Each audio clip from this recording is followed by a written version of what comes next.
Chartered Institute of Forensic and Investigative Professionals in Nigeria, 2021, Senate Bill 615.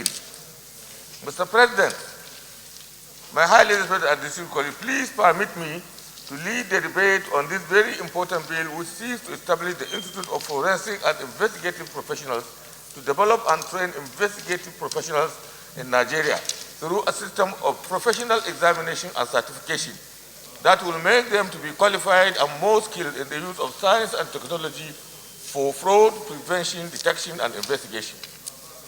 The bill was read the first time in this chamber on Wednesday, 10 February 2021.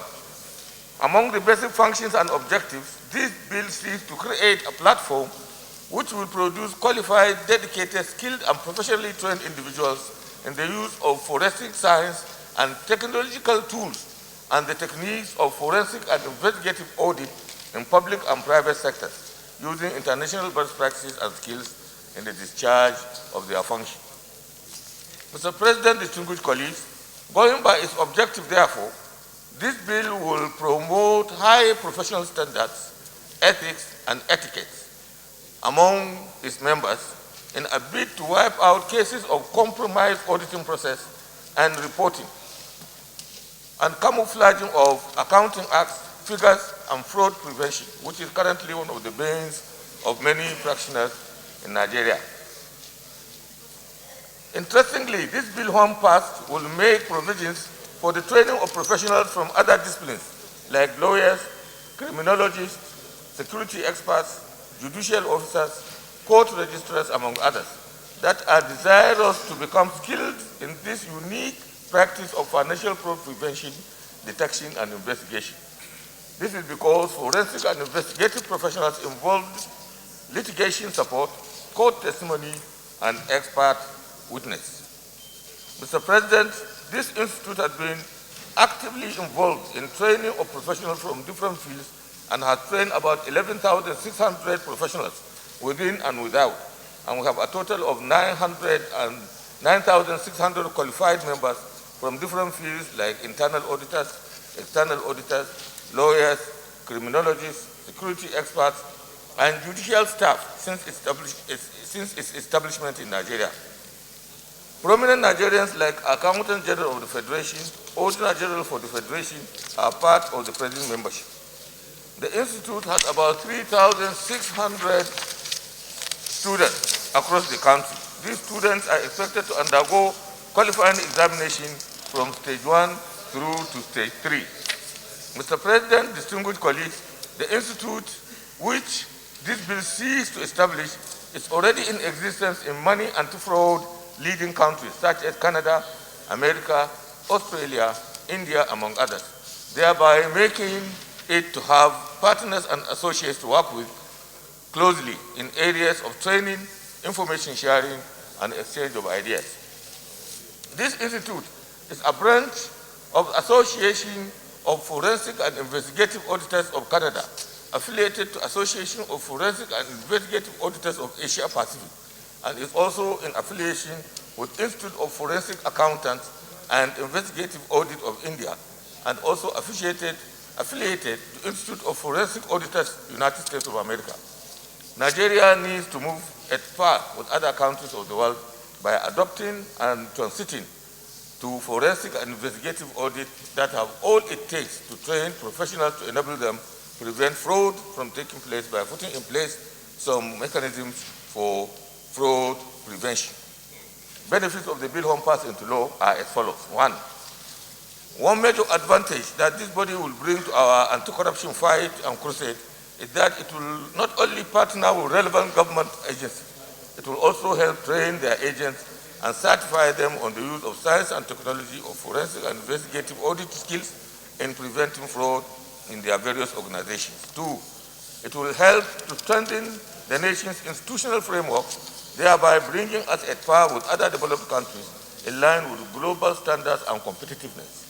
3, it will stimulate public confidence and enhance transparency and accountability in our economic system and our national lives. 4, it will also answer the question when posed by foreign investors as to the safety and guarantee their direct foreign investments in our country.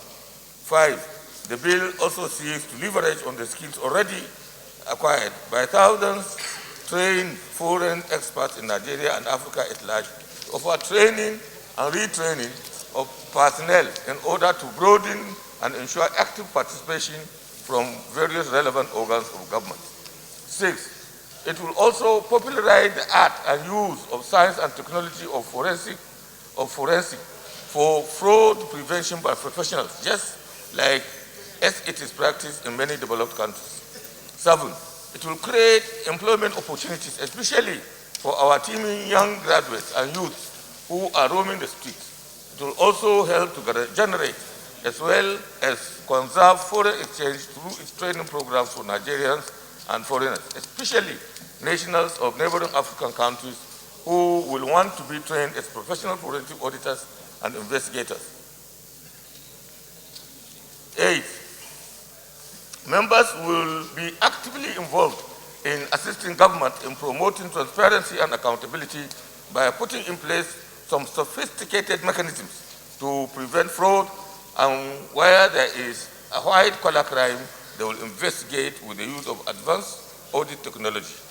And 9, besides having a home-based forensic and investigative auditors, will save Nigerian government the cost of inviting foreign forensic professionals auditors for fraud investigation, as it were in the case of NMPC missing $20 billion in the year 2014. Conclusion.